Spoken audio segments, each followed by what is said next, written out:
Assalamualaikum warahmatullahi wabarakatuh.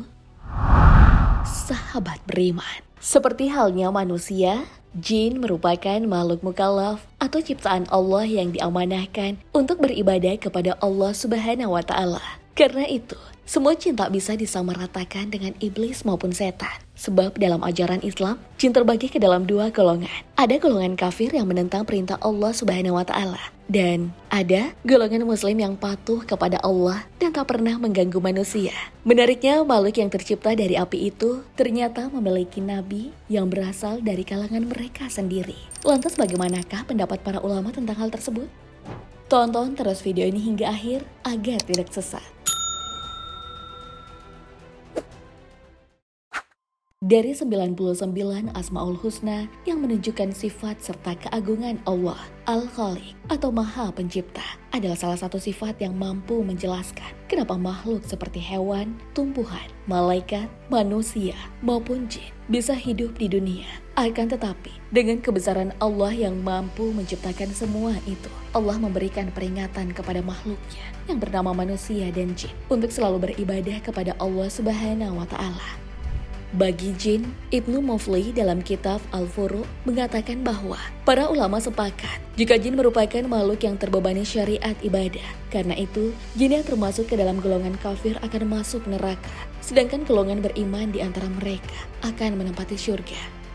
Memang tak bisa dipungkiri, setiap makhluk Allah memiliki cara berbeda untuk beribadah kepada Allah. Ada yang hanya bertasbih seperti tumbuhan dan hewan, ada pula yang beribadah dengan sholat, puasa, seperti yang diperintahkan kepada manusia. Terkhusus bagi manusia, perkara ibadah yang diamanahkan oleh Allah bukan berarti harus melupakan dunia, namun menjadikan segala bentuk aktivitas bernilai pahala di sisi Allah. Hal tersebut sebagaimana disabdakan Rasulullah SAW. Tidak ada seorang pun yang hidup di dunia ini kecuali tempat duduknya telah ditulis di neraka atau di syurga. Para sahabat lalu bertanya, "Wahai Rasulullah, kalau begitu bagaimana bila kami bertawakal saja terhadap takdir tanpa beramal?" Beliau menjawab, "Beramallah kalian, karena setiap orang akan dimudahkan kepada yang telah diciptakan baginya. Barang siapa yang diciptakan sebagai penghuni syurga, maka dia akan dimudahkan untuk melakukan amalan penghuni syurga. Dan barang siapa yang diciptakan sebagai penghuni neraka, maka dia juga akan dimudahkan untuk mengerjakan amalan penghuni neraka." Kemudian beliau membacakan ayat, "Fa amma man atawattaqa wasaddaqa bil husna." Adapun orang yang memberikan hartanya di jalan Allah, bertakwa dan membenarkan balasan berupa syurga, maka baginya diberikan kemudahan. Hadis riwayat Bukhari. Sayangnya, dari dulu hingga sekarang, masih banyak manusia yang melalaikan tujuan penciptaannya. Bahkan mereka tak segan-segan untuk mengerjakan suatu perbuatan yang sangat dilarang oleh Allah. Tak heran, sejak manusia melakukan hal yang dapat menjerumuskan diri mereka sendiri ke dalam neraka, Allah Subhanahu wa Ta'ala mengutus para nabi dan rasulnya agar menjadi pengingat bagi umat manusia. Dikutip dari buku Kenabian Nubuwah dalam Al-Quran, ada beberapa fungsi nabi dan rasul menurut Al-Quran yang harus diketahui. Allah Subhanahu wa Ta'ala mengutus nabi serta rasulnya untuk menjadi saksi atas hidup orang-orang beriman dan amalan yang mereka lakukan. Selain itu, utusan-utusan Allah juga menjadi saksi atas keingkaran orang-orang yang menentang ajaran Allah. Hal tersebut sebagaimana difirmankan Allah Subhanahu wa Ta'ala di dalam Al-Quran, "Sesungguhnya kami telah mengutus seorang Rasul, yaitu Muhammad kepada kalian, yang menjadi saksi terhadapmu, sebagaimana kami telah mengutus seorang Rasul kepada Fir'aun." Al-Quran, Surah Al-Muzammil, ayat 15. Seluruh nabi dan rasul bertugas untuk membawa risalah, memberitakan kabar baik kepada manusia terkait wahyu yang telah diberikan oleh Allah. Namun ketika risalah yang disampaikan oleh para utusan Allah mendapat penentangan, maka Allah menurunkan mukjizatnya sebagai tanda bahwa yang dibawa atau disampaikan nabi dan rasul berasal dari Allah Subhanahu wa Ta'ala. Tujuan ketiga, diutusnya manusia terbaik di antara manusia lainnya, yaitu mengajak bertaubat dari segala dosa, serta membimbing dan membantu umat manusia untuk kembali ke jalan yang benar. Fungsi dari diutusnya nabi dan rasul adalah bertugas untuk membacakan ayat-ayat suci yang telah diwahyukan Allah seperti Nabi Musa membacakan kitab Taurat kepada Bani Israel. Nabi Daud membacakan kitab Zabur kepada kaumnya. Begitupun yang dilakukan oleh Nabi Isa dan Rasulullah SAW. Sebenarnya, beberapa fungsi dan tugas para utusan Allah barusan tak terlepas dari fitrah manusia yang tak pernah luput dari salah dan dosa. Seperti dalam sebuah jurnal berjudul Kebutuhan Manusia Terhadap Dakwah dan Filsafat, dituliskan bahwa pada dasarnya tak semua manusia mampu mempertahankan dan mengikuti fitrah agama. Sebab ketika lahir ke dunia, manusia akan bertemu perkara duniawi yang dapat membuatnya lalai dengan janjinya kepada Allah. Karena itulah Allah mengutus Nabi dan Rasul-Nya sebagai teladan umat manusia, serta menjelaskan cara hidup yang benar sesuai dengan fitrah makhluk itu diciptakan.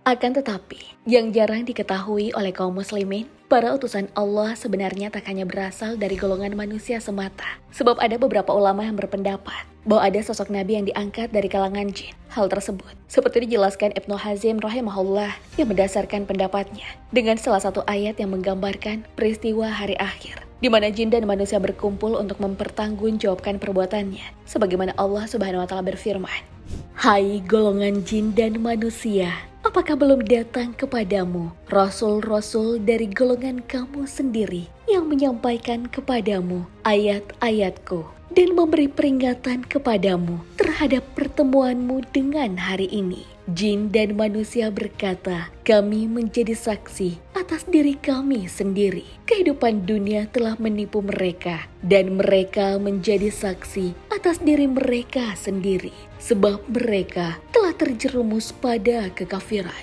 Al-Quran, Surah Al-An'am, ayat 130.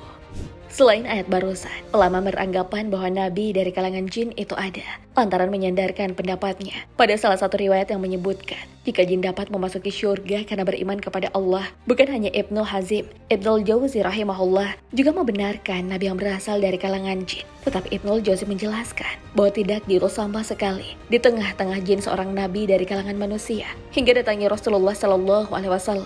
Sayangnya, beberapa ulama seperti Ibnul Qayyim dan Ibnu Katsir rahimahullah tidak membenarkan pendapat tersebut. Mereka menganggap bahwa dalam ajaran Islam, nabi dan rasul hanya berasal dari golongan manusia, dan utusan jin yang disebut dalam surah Al-An'am tadi hanya sebatas pemberi peringatan. Sebagaimana Allah Subhanahu wa taala berfirman, "Dan ingatlah Muhammad ketika kami mengirimkan sekelompok jin kepadamu yang mendengarkan bacaan Al-Quran darimu. Maka ketika mereka telah hadir, mereka berkata kepada sebagian yang lain, 'Diamlah supaya kita mendengar Al-Quran.' Dan ketika pembacaan telah selesai, sekelompok jin kembali kepada kaumnya untuk memberi peringatan. Setelah berada di hadapan kaumnya, jin berkata, 'Hai kaum kami, terimalah seruan orang yang menyeru kepada Allah dan berimanlah kepadanya. Niscaya Allah akan mengampuni dosa-dosa kaum dan melepaskan dari azab yang pedih." Al-Quran, Surah Al-Ahqaf ayat 29 dan 31. Dalam kitab tafsir Al-Wajiz, ayat tadi juga menjadi penguat jika nabi yang diutus kepada jin bukanlah dari bangsanya sendiri, melainkan dari bangsa manusia, yaitu Rasulullah SAW. Bahkan dalam kitab tafsir Al-Madinah, Al-Munawwarah, Allah Subhanahu wa taala memuji para jin yang beriman dan mendengar Al-Quran dibanding seorang hamba yang memiliki nabi sebangsa dengannya, namun mendustakan risalah Al-Quran yang telah dibawa oleh Rasulullah SAW. Sahabat beriman, bagaimana menurut kalian dengan pendapat ulama yang mengatakan jika ada nabi yang berasal dari kalangan jin? Wallahu a'lam bishawab. Assalamualaikum warahmatullahi wabarakatuh.